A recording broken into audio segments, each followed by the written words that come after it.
नमस्कार। राजस्थान की तमाम फटाफट खबरों में आपका स्वागत है। राजस्थान की खबरों के लिए आपसे निवेदन कि यदि आपने हमारे चैनल को सब्सक्राइब नहीं किया है तो कृपया करके आपके अपने चैनल को सब्सक्राइब कर लें। तो बढ़ते हैं आज की बड़ी खबर की ओर, जो राजस्थान सरकार से आ रही है। जी हाँ, राजस्थान सरकार ने गुरुवार को 17 आईएएस के तबादले किए हैं। 3 आईएएस को अतिरिक्त प्रभार भी दिए गए हैं। राज्यपाल के प्रमुख सचिव सुबीर कुमार को उच्च और तकनीकी शिक्षा विभाग में भेजा गया है। वहीं भजनलाल सरकार ने गहलोत सरकार के दौरान हुए फैसलों की जांच के लिए 4 मंत्रियों की कमेटी बनाई है। इस कैबिनेट कमेटी का संयोजक चिकित्सा एवं स्वास्थ्य मंत्री गजेंद्र सिंह खीवसर को बनाया गया है। इस कमेटी में संसदीय कार्य मंत्री जोगाराम पटेल, खाद्य मंत्री सुमित गोदारा और पीडब्ल्यूडी राज्य मंत्री डॉक्टर मंजू वाघमार को सदस्य बनाया गया है।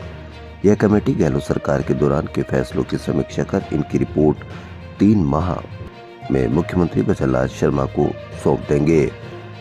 शहर में बढ़ रहे क्राइम को कंट्रोल करने के लिए संदिग्धों के मूवमेंट पर निगरानी और यातायात व्यवस्था में मदद के लिए जयपुर शहर में 106 जगहों पर 301 आर्टिफिशियल इंटेलिजेंस प्रणाली base intelligent traffic management system कैमरे लगेंगे।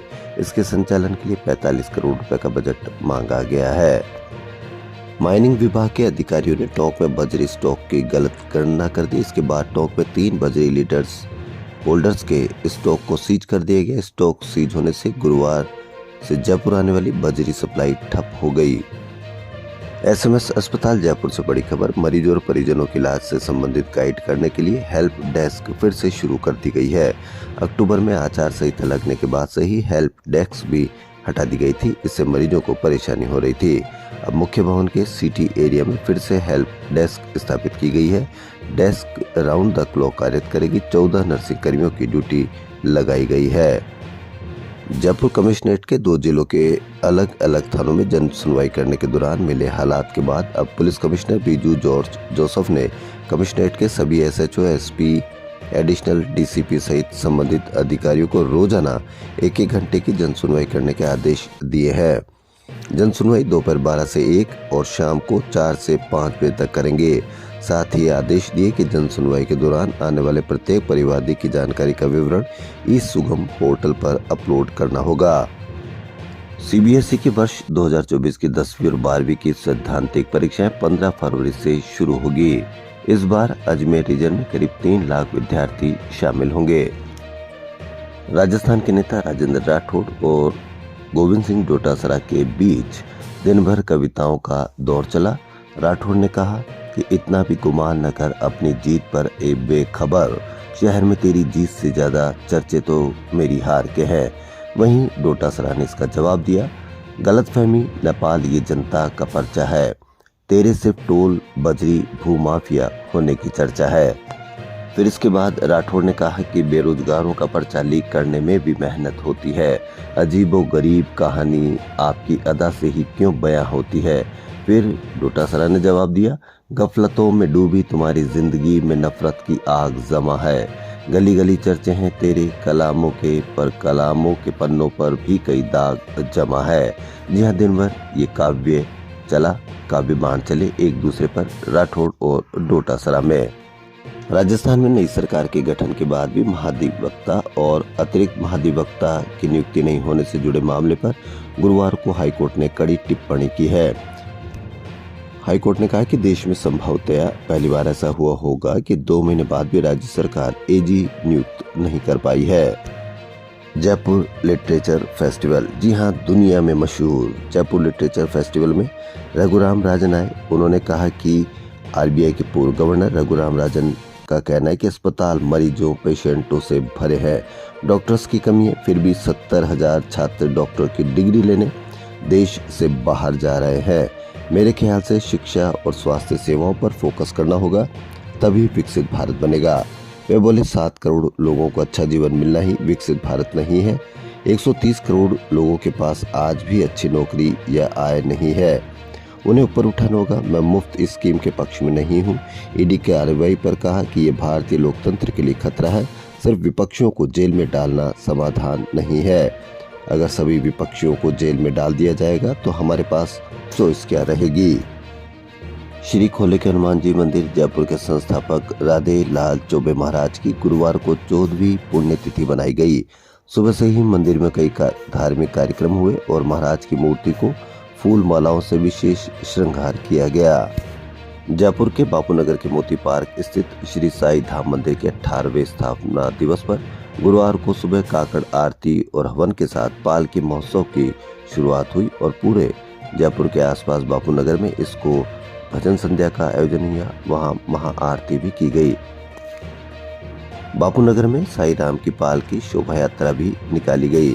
शोभा यात्रा में हाथी, घोड़े, ऊंट, शाही लवाजमे के साथ भगवान श्री रामलला और साई बाबा नगर भ्रमण पर निकले। जयपुर के सवाई मान सिंह स्टेडियम पर आज से रणजी मैच खेले जाएंगे। पहला मैच राजस्थान और विदर्भ के बीच 4 दिवसीय रणजी मैच खेला जाएगा। गुरुवार को दोनों टीमों ने मैच से पूर्व आरसी अकादमी पर अभ्यास किया। राजस्थान टीम की कप्तानी अंतर्राष्ट्रीय खिलाड़ी दीपक हुडा और उप कप्तान अनिकेत चौधरी होंगे। साथ ही विदर्भ टीम की कप्तानी अक्षय वाडकर व उप कप्तान आदित्य सरवटे होंगे। महाराष्ट्र में हुई 35वीं फेडरेशन कप हैंडबॉल चैंपियनशिप के लिए राजस्थान टीम का फाइनल मैच में इंडियन रेलवे से सामना हुआ। राजस्थान महिला हैंडबॉल टीम ने रजत पदक जीता। राजस्थान स्कूल शिक्षा परिषद द्वारा राजस्थान के 201 महात्मा गांधी राजकीय इंग्लिश मीडियम विद्यालयों में रोबोटिक्स लैब्स का संचालन शुरू किया गया है। सरकार ने शराब की दुकानों को लेकर नई आबकारी नीति जारी कर दी है। अब नीलामी के बजाय गारंटी राशि बढ़ाकर रिन्यूअल का प्रावधान किया गया है। लाइसेंसधारी वार्षिक 10% अधिक गारंटी राशि पर शराब दुकानें रिन्यूअल करवा सकेंगे। लोकसभा चुनाव को लेकर राजस्थान में कांग्रेस की ओर से कार्यकर्ता संवाद कार्यक्रम का श्री गणेश श्री गंगानगर से 1 फरवरी को हो गया। गोविंद सिंह डोटासरा ने कहा कि जिस तरह श्री करणपुर विधानसभा में भाजपा का मोरिया बोला दिया, वैसे ही लोकसभा में भाजपा का मोरिया जोर जोर से रोना चाहिए।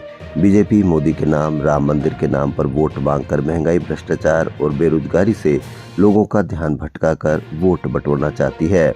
नेता प्रतिपक्ष टीकाराम जूली बोले कि बीजेपी राम के नाम पर वोट मांग रही है। हमारे कार्यकर्ता लोकसभा चुनाव के लिए घर घर पहुंचे और पार्टी की रीति नीति का प्रचार करे। वहीं कांग्रेस के राष्ट्रीय महासचिव सचिन पायलट ने गुरुवार को जयपुर लिटरेचर फेस्टिवल के ग्राउंड में भजनलाल सरकार पर जमकर निशाना साधा। उन्होंने कहा कि एआरसीपी के एमओयू पर सदन में चर्चा हो रही है, लेकिन एमओयू रखा नहीं गया। आप चर्चा उन कागजों पर करना चाहते हैं जिन्हें आपने कभी देखे ही नहीं। अपनी वाहवाही लूटने के लिए घोषणा करें, ये बिल्कुल उचित नहीं। अगर कहीं भी राजस्थान का हक मारा जाएगा तो हम उसका विरोध करेंगे। मुख्यमंत्री भजनलाल शर्मा ने गुरुवार रात प्रदेश के प्रशासन और पुलिस के आला अधिकारियों और कलेक्टर एसपी की वीसी के माध्यम से मीटिंग ली। उन्होंने सभी अधिकारियों को चेताया कि सरकार की पहली प्राथमिकता राजस्थान में भय मुक्त वातावरण बनाना और भ्रष्टाचार में जीरो टॉलरेंस की नीति है। सभी अधिकारी कर्मचारी अपने दायित्वों की पालना करें, आमजन में सरकार के प्रति विश्वास पैदा करें। इसके लिए नियमित रूप से जन सुनवाई सुनिश्चित करें, शिकायतें पेंडिंग नहीं छोड़े, तुरंत समाधान करें, काम की प्राथमिकता तय कर उसी के अनुसार पूरा भी करें। सीएम शर्मा ने प्रदेश में बिजली, पानी की आपूर्ति, चिकित्सा सुविधाएं, जल जीवन मिशन की व्यवस्था एक एक बिंदु पर अधिकारियों से जवाब लिया। प्रधानमंत्री नरेंद्र मोदी की सूर्योदय योजना के मद्देनजर राजस्थान सोलर एसोसिएशन की ओर से 2 से 4 फरवरी तक राजस्थान इंटरनेशनल सेंटर में भारत सोलर एक्सपो आयोजित किया जाएगा। गुरुवार को आरएसए की टीम ने एक्सपो की तैयारियों का जायजा लिया।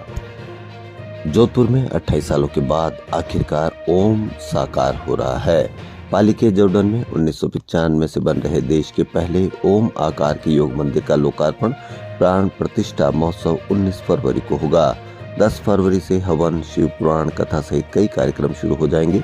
इस 4 मंजिला मंदिर में 108 पिलर्स पर 300 मूर्तियां लगाई गई है। 1008 शिव नाम की मूर्तियां भी होगी। उद्घाटन के लिए राष्ट्रपति द्रौपदी मुर्मू, पीएम नरेंद्र मोदी, राजस्थान के सीएम भजनलाल शर्मा और यूपी के सीएम योगी आदित्यनाथ सहित कई लोगों को आमंत्रित किया गया है। 125 फीट की ऊंचाई पर बन रहे मंदिर शिखर को 3 हिस्सों में बनाया गया है। शिखर का निर्माण नागर शैली, वास्तुकला और स्थापत्य कला को ध्यान में रखते हुए किया गया है। मंदिर शिखर पर 11 फीट की ध्वजा चढ़ाई जाएगी। इस विशाल ध्वजा पर पंच धातुओं के मिश्रण के साथ सोने की परत भी चढ़ी होगी। राजस्थान की खबरों फिलहाल इतना ही। यदि आपको हमारा चैनल पसंद आए तो लाइक, सब्सक्राइब और शेयर अवश्य करें। धन्यवाद।